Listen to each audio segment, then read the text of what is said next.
Alright, so we have the rice cooker hooked up to the 750 watt inverter. And we're just going to chop up some kale nice and fine. And what we're doing is we're making a rice to go with the stir fry that we're going to do in the Dutch oven. And I got a little bit of olive oil in there. Using a rice cooker is just easier. It's kind of like using a crock pot because you can just set it all up, put it all in there, and move on to something else. So you don't have to tend to it the whole time. And it's using solar, which is free power. Cloudy day today, so we didn't run the ice maker today. It rained like crazy this morning.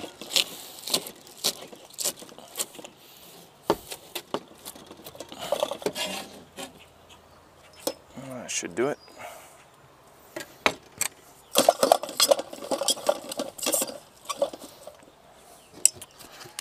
Got some pre-minced garlic. 2 good size plastic spoonfuls. It's actually a teaspoon or not, but.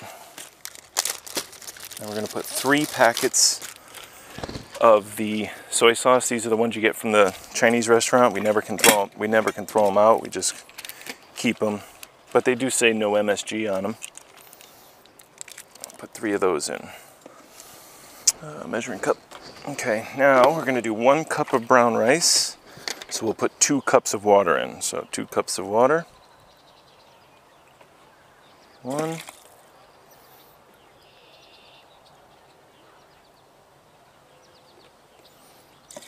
2.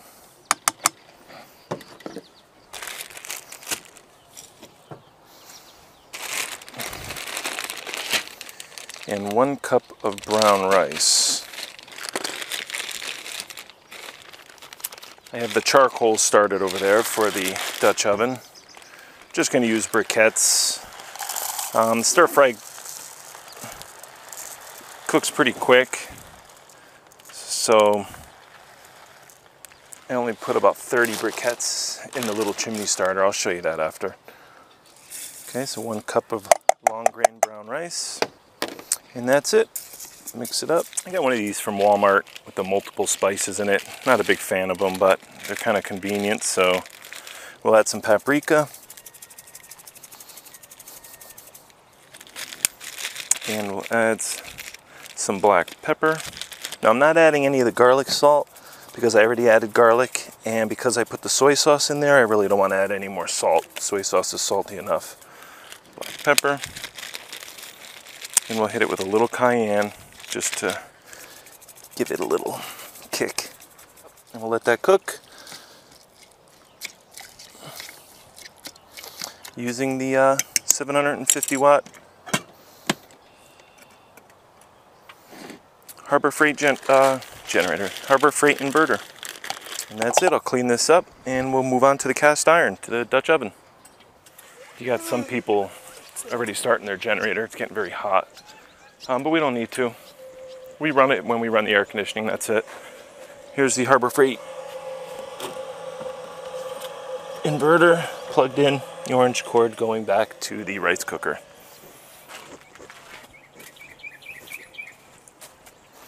And inside, we have all of our yumminess.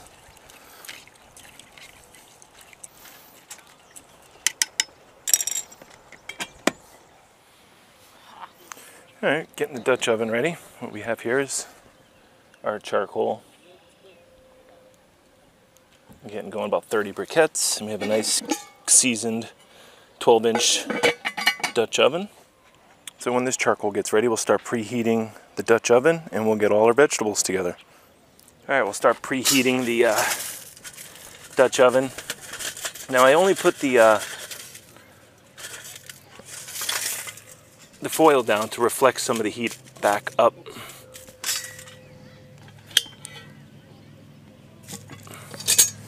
And we're just going to put a couple on top, a couple on the bottom for now.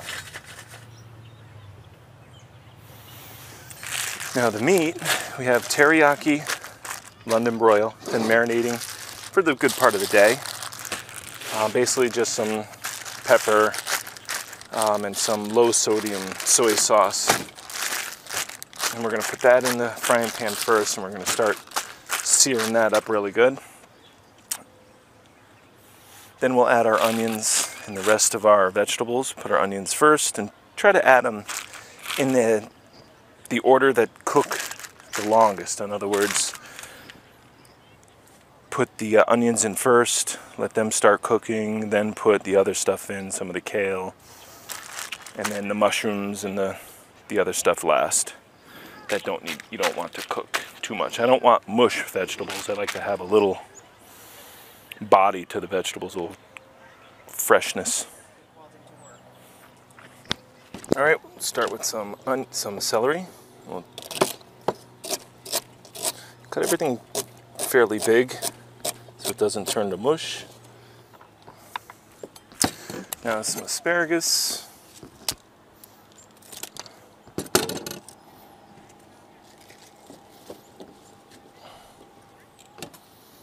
These I want to keep very large. I'm just going to cut the bottoms off.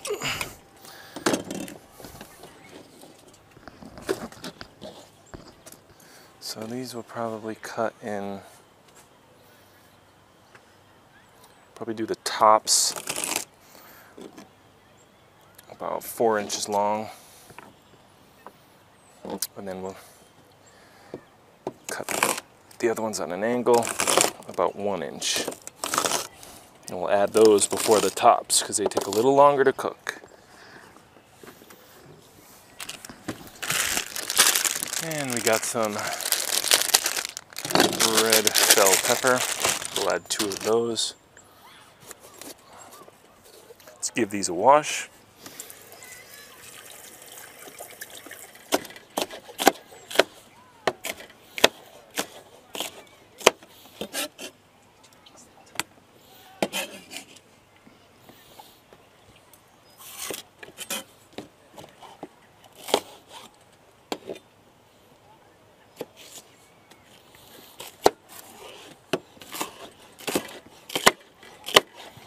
Nice red bell pepper. And we'll do the other one too. Alright, we got 2 medium-sized onions. I might put a 3rd one in. Again, cutting it nice pieces, nice and big, because you want the onions to be able to survive the high heat of the Dutch oven. Yeah, we'll do 1 more. Then it's just a matter of cutting up the mushrooms. The snow peas are all ready to go. I'm just going to clean them up a little bit, clean the ends off, and that'll be it. We'll get all these vegetables together. But first we have to see if the Dutch oven is ready for the steak. So let's check that out. All right, well, the Dutch oven's hot. Nice and hot. And we're going to add the steak. Now this is 2 good size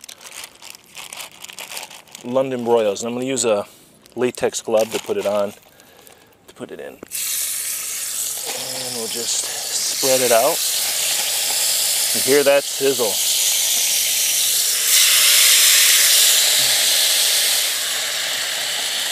Now this is with the marinade, teriyaki.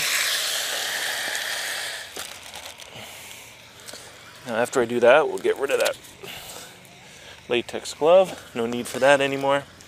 And we'll just stir it real quick. Yeah. Oh, if you could smell that. You know, London broil is a pretty good cut of meat. Can be fairly cheap, which is good.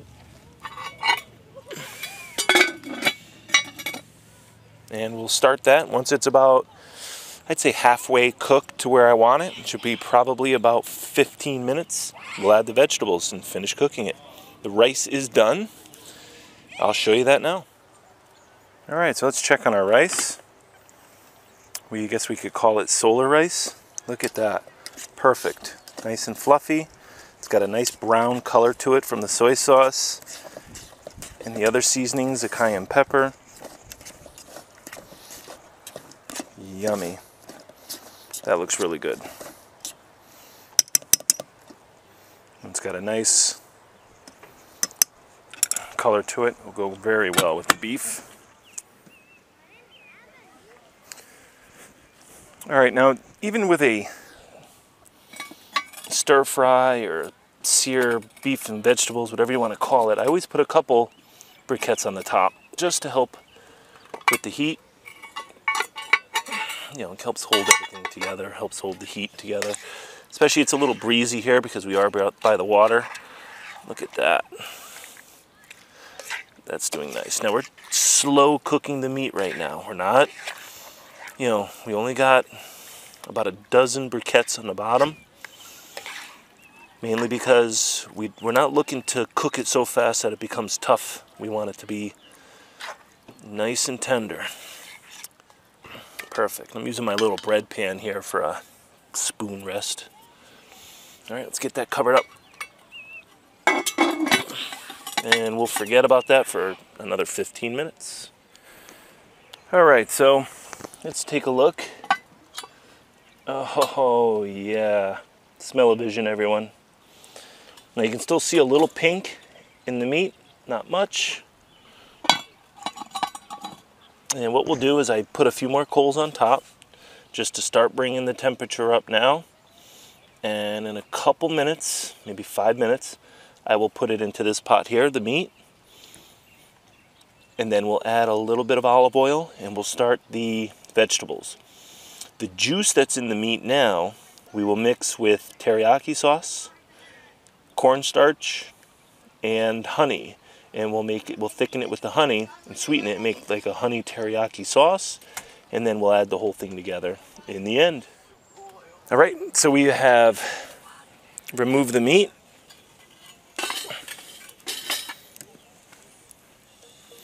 Got a nice little bit of olive oil in the bottom, some of those tidbits from the meat. You know, I didn't clean the pan. All I did was remove the meat and juices, add some olive oil. Now we'll start adding our vegetables. Now our vegetables are going to give up a certain amount of moisture as well, so we don't want to put too much in there. So we're going to add the red pepper. If a couple of the other ones get in there, no big deal. We're camping. I mean, this is boondocking here.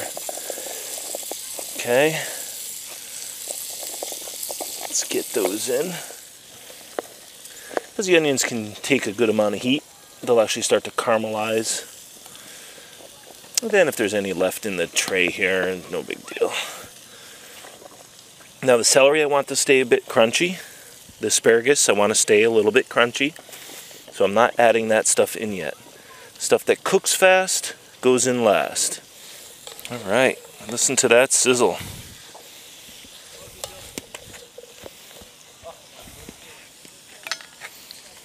Alright, let's let that cook. Alright, so let's check on these. Let me move these 2 pieces of wood to put the lid on. I just won't pay for a lid holder. Oh yeah. Let me grab you guys and show you this. Look at that. Now, you start seeing the onions looking a bit translucent. The peppers, you can tell, are starting to soften up. Now we'll add the rest of the veggies.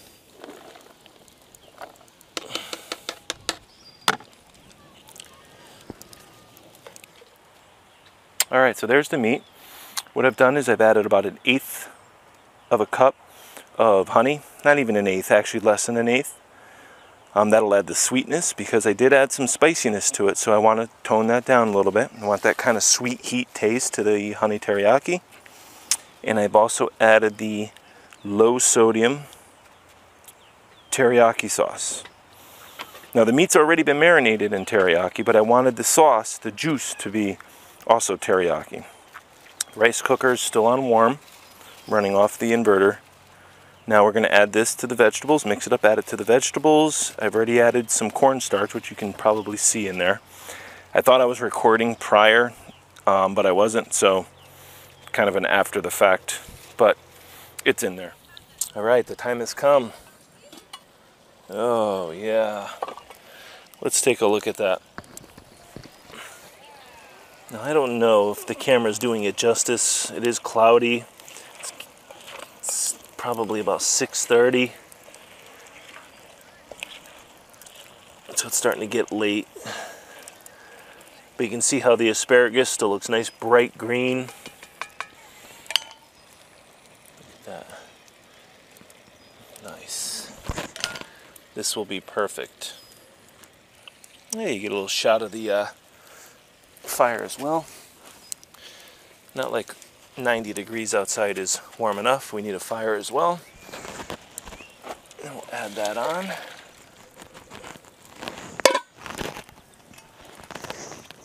Let me grab you again.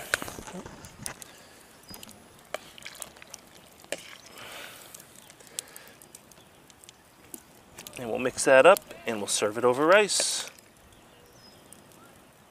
All right, here we go. Look at that.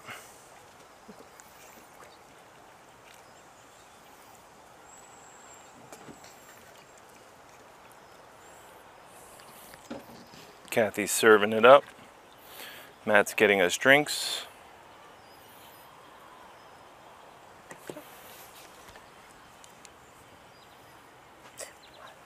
All right, guys. Well, that's it. We're going to enjoy this. And we'll catch you soon. Thanks for watching. And as always, be safe traveling the tubes.